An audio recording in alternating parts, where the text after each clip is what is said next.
And I tell myself certain things in certain situations over and over and over again. And guess what?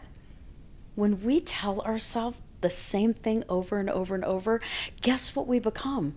Guess what behavior we end up adopting? We end up adopting those behaviors. We end up being the thing we tell ourselves we are over and over and over again. Welcome to the Soul Wide Open podcast with your host, author and certified trauma-informed coach Michelle Renee. Well, hello everybody. Welcome to Soul Wide Open.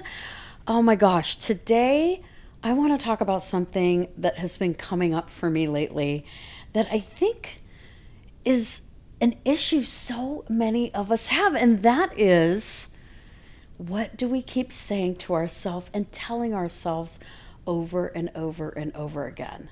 So I'm driving down the road the other day and I find myself telling myself more than once on this drive, as I'm getting behind somebody that is slower or going slower than I think they should be going in the fast lane, and I tell myself over and over in multiple situations, gosh, Michelle, you're so impatient. You're the most impatient person I know. And I tell myself certain things in certain situations over and over and over again. And guess what? When we tell ourselves the same thing over and over and over, guess what we become? Guess what behavior we end up adopting? We end up adopting those behaviors. We end up being the thing we tell ourselves we are over and over and over again. And I caught myself the other day and I was like, wait a second. I'm not the most impatient person that I know. I raised a daughter by myself, and throughout all of those years, there were way more times that I was incredibly patient versus the times where I was impatient. There are times when I'm on the road and there's traffic and I am just got the radio up and I'm singing and I'm happy and the traffic's not even bothering me, way more than there are times when I'm really impatient and frustrated by traffic. So what are we telling ourselves, and how we can change our language and the things that we tell ourselves in order to change really even our perception of ourselves, how we feel about ourselves, how we operate in the world, the behaviors and different things that we adopt, because we're kind of brainwashing ourselves into thinking we are these things that actually we're not. And a lot of times those things come from past program.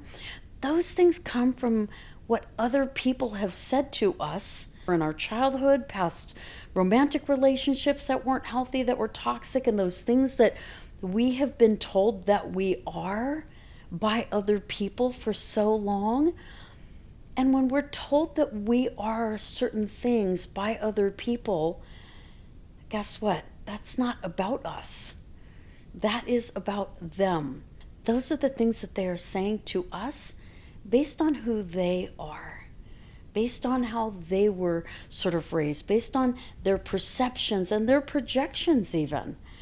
So what can we do to begin to catch ourselves when we are repeatedly really battering ourselves or brainwashing ourselves in negative ways, telling ourselves we are things that really we're not? What are some of the things? I want you to ask yourself this right now, and maybe even grab a pen or a piece of paper and start asking yourself and catching yourself when you're saying certain things to yourself over and over. Write them down, make note of them, and really begin to identify where the root of that is. Where was the root of me saying, you're the most impatient person that I know? Where's the root of some of that sort of anxiety around that? I'm really beginning to look deeply into where that particular language came from for me and how I can shift that. How can I shift my behavior right now? How can I talk to myself in those moments when I am frustrated and really be kinder to myself and talk to myself in a way that's positive, that's going to help me flip that script internally and help me remain in a positive state and not beat myself up. So maybe you're telling yourself over and over again, I'm too fat, or I'm too skinny, I'm too short, I'm too something. Or there's a lot of talk about something that is the not enough sort of movement or mentality. There's been a lot around the I'm not enough, mentality and self-talk and all of that sort of thing. I'm really kind of on the other side where it's like am I too much? I've had a really crazy life filled with a lot of different challenges and a lot of trauma and a lot of decisions that I made that a lot of people won't understand because I was making decisions from a very unhealed, unhealthy place for a really long time. And so as I'm focusing on healing forward and really focusing on the things that I can do for myself, even these little things, well, they're not even little, they seem little, but they're not little. The things that we can be doing that contribute to our healing, like not putting ourselves down over and over and over repeatedly in so many different ways. How can we change the things that we keep saying to ourselves over and over and over again that are giving ourselves a negative view of ourselves, or a negative identity, or a negative label? What are some of the things that you need to look at, or some of the words that you use to describe yourself that you are giving yourself a negative label or a negative identification? Think about that for just a minute. I'm so guilty of this in so many ways. I mean, I'm 5'1" on a really good day, standing up very straight. So, and I'm not in the best shape. I'm have some extra pounds. I have absolutely been so guilty so many times of putting myself, body shaming myself. I mean, there's so much out there talking about body shaming right now. Well, look at the body shaming that we're doing to ourselves.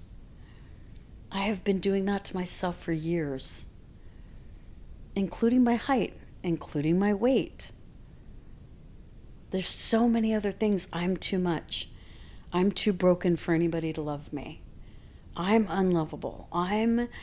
No one's going to be able to handle all the trauma and all the things that I've been through. And now I wrote my book and my movie's out there and all of my life is just out there. And for a long time in the dating world, men were like, oh, that's a lot. And I had an ex-boyfriend tell me, you know what, you should probably not share all that with somebody that you're dating. And in my mind, I'm like, I wrote a book. It's not like they're not going to find out about it.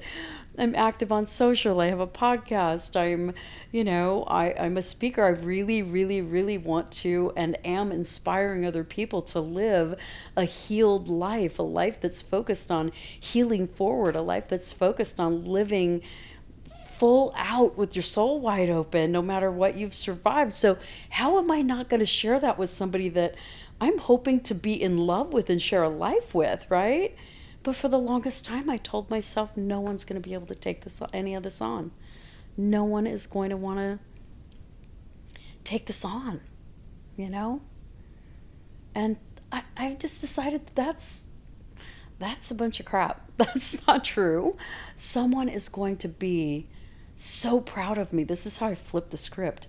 Someone's going to be so proud of me for everything that I've overcome. They're going to be just absolutely my biggest cheerleader, my biggest fan besides my daughter. I think she's always going to be my biggest cheerleader, my biggest fan. Recently I dated somebody who told me that I only went on a few dates with him. But on date 3, he told me he grew up in a very conservative family. And because of the way that I grew up and running away at 15 and making some of the decisions that I made, he literally told me oh, that's going to be really tough to get that past my family and get my family on board with that. And I thought, yeah, I really don't want to date somebody who is nervous about whether or not they're going to be able to get me to pass the test with their family because of something I did when I was 17 years old. I knew in that moment that that person was never going to be for me, because the person who is going to be for me is going to go, wow, you got out of that alive and mostly sane.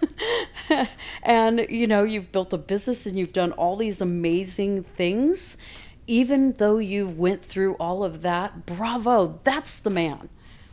There is men out there who are going to be that type of person in my life and that type of man in my life. So that negative self-talk and that negative label and that negative box that I put myself in for so long, thinking that no one's going to want to take this on and no one's going to want to love a woman who's been through everything that I've been through and somebody who's strong and independent, that is just that is just me lying to myself. That's coming from other things, like my dad telling me I'll never be anything. And so many other types of negative programming that I grew up with. Of course, these are things that I'm, going to come up against in my adult life. But the trick is, and it's not even a secret, but you can call it a secret if you want, but being really self-aware and interested in healing your own life, creating the identity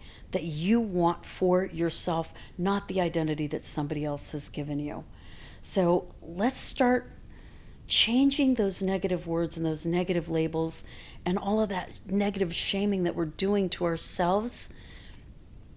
Let's start making note of those. Let's start writing the opposite of those things. When you find yourself saying you're too fat, guess what? What's the opposite of that? The opposite of fat is fabulous. I'm fabulous. I'm impatient. I'm not impatient. You say, I'm so patient. I'm having a little bit of a struggle right now. I need to shift my mindset. I'm too short. I'm too broken. Guess what? I am larger than life. I am whole. And I am light, and I am love, and I am divine, and I am going to be an amazing blessing to somebody. There's so many ways we can begin to speak to ourselves and change that negative language. And how amazing would it be if you started doing that today, right now? It's a big part of living with your soul wide open. Let me know what you think about this topic, and I look forward to seeing you on the next one. Let me know some of the things that you're kind of coming up against. I would really like to hear some of those words that you kept saying to yourself that you're now starting to flip and give yourself a more positive sort of identity or a positive label, and how you're shifting that for yourself. Thanks so much for tuning in. Go ahead and follow, like, subscribe, do all of the things. Follow me on Instagram. I'm really active on social media, and I'll see you on the next episode.